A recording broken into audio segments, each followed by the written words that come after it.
Abavunanibwa okuttega boomu mu bitundu by'eggwanga balabiseko mu maaso g'omulamuzi nga bayita ku mikutu gimugatta bantu okuva mu makomera e Luzira. Bano babadde bawozesebwa kkooti eya Buganda Road.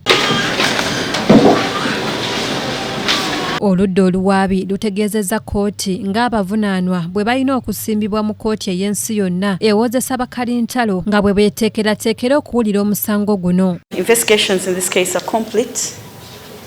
And I have instructions to have all the 19 accused persons committed to the High Court for trial.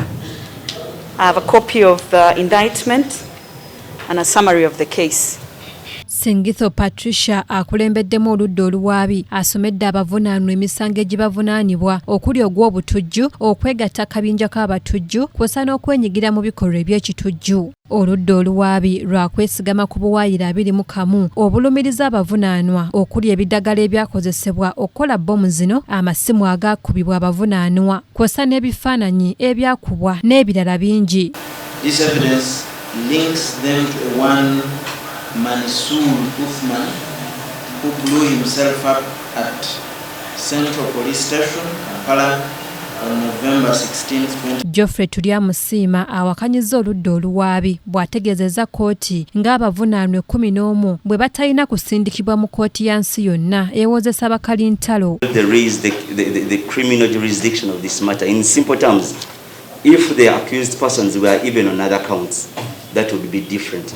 But these accused persons on this count, they are not even in other counts which could force them or which could make them to be committed to another higher court. In simple terms, they cannot be committed to high court if this honorable court has jurisdiction to hear the same matter. Omulamuzi Asumani Muhumuza akkiriza okusaba kw'oludda oluwaabi era bw'atyo abasindise mu kkooti ey'ensi yonna ewozesa bakalintalo okuwulira omusango guno. Aiding and abetting terrorism, belonging to a terrorist organization, and being in unlawful possession of improvised explosive devices or materials. And the prosecution will call upon the court to find that you have no valid defense to those accusations and that you should be convicted of those charges. Abavunaanwa 19 kuliko Muwonge Yusuf, Chiyemba Ismail, Juko Bashir, Nakitende Sharoni, Chisitu Muhammad, Bogere Muniru, Nanfuka Aaron, Bumba Amal, Musinguzi Sadiq, Sebunya Hassan, Nsubuga Nadil Faizo, Aisha Jero, Wambede Twaha, Zamu Nayiga, Sako n'abalala. Bano baakwatibwa ab'ebyokwerinda okuva mu bitundu by'eggwanga eby'enjawulo yadde nga Chiyemba Sharif avunaanibwa okuttega bbomu akyanoonyezebwa abakuumaddembe. Kye tubadde tulinda olunaku lwa leero okulaba nga batugamba nti obujulizi balina buno na buno na buno. Yensonga lwaki era turaisinze ekintu kya kkooti eno kubanga erina obuyinza. Ku lw'ensonga ebisinga tubadde tubirina naye ka tubirabyeko.